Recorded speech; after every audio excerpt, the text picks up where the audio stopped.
داسې ځوانان ستا چې د الله عبادت ته زړه نه غواړي چې د الله عبادت وکړي، د عبادت سره یې مینه نسته، دغه ځوان دپاره د افسوس خبره ده. په کور کې ناست د مسجد اذان اوري خو مسجد ته نه راځي چې لمونځ په جماعت سره وکړي. بعضې ځوانان بیا مسجد ته راشي ماخستن چې کله هم سلام وګرځېدی نو دی ټوپ واخېد مسجد ته دروازه ووځي، ولې تراویح شروع کېږي. که چیرې د ده مینه د عبادت سره وای نو ده به تراویح کولی، خو افسوس خبره ده نه دی تراویح کوي. بعض دی ځوانان سته چې مسجد ته نه راځي، په میاشتو نه دي راغلي، په کلو نه دي راغلي چې لمونځ دی په جومات سره وکړي.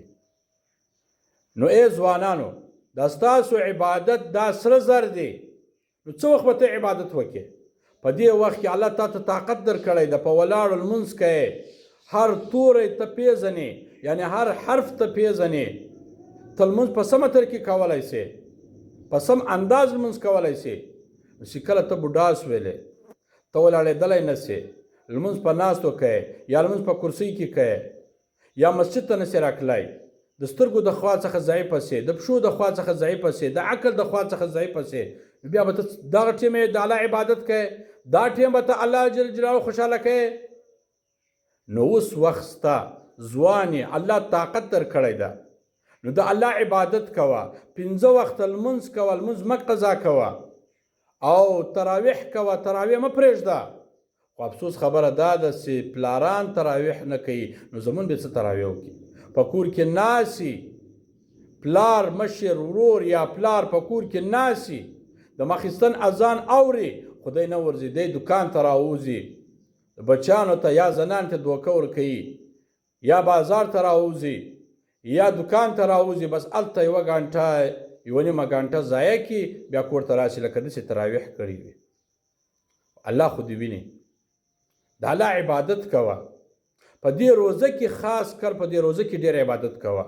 یوه نیکي دې په 80 ده، یو وار دې قرآن مجید ختم کړي هغه په 80 ده، نفل دې وکړو هغه په فرض دی، فرض دې وکړو هغه په 80 دی. نو په تراویح کې ته سجده کوې، یوه سجده په هغه سره الله جل تا ته 1500 نیکي درکوي. نو باید موږ تاسې د الله عبادت وکړو، الله خوشحاله کړو، د الله څخه مغفرت وغواړو، د جهنم د اور څخه د فنا کېدو د دفع کېدو دعا وغواړو چې یا الله د جهنم د اور مې وساتې، د جنت خواص وغواړو، چې کم تکلیف کم په غم کې اخته دغه دعا وغواړه د الله څخه چې الله د دفع کړي، په کومه بیماري او ناجوړي اخته دغه صحت د الله څخه وغواړه، ګناهونه در څخه سوي توبه الله ته وکړه. نو څه وخت به ته الله ته توبه باسې، نو څه وخت به ته د الله جل جلاله عبادت کوې. نو راسي که الله خوشحاله کول غواړې نو په دې میاشت کې ډېر عبادت وکړه، چې یو وار ووایې الله، نو دا داسې دی لکه تاسې 80 وار وویل الله د روزې په دوران کې، بیا خاص کر د روزې په میاشت کې 1 روپۍ چې ته خیرات کې په 80 ده، 1000 روپۍ چې د خیرات کې هغه په 80,000 دي.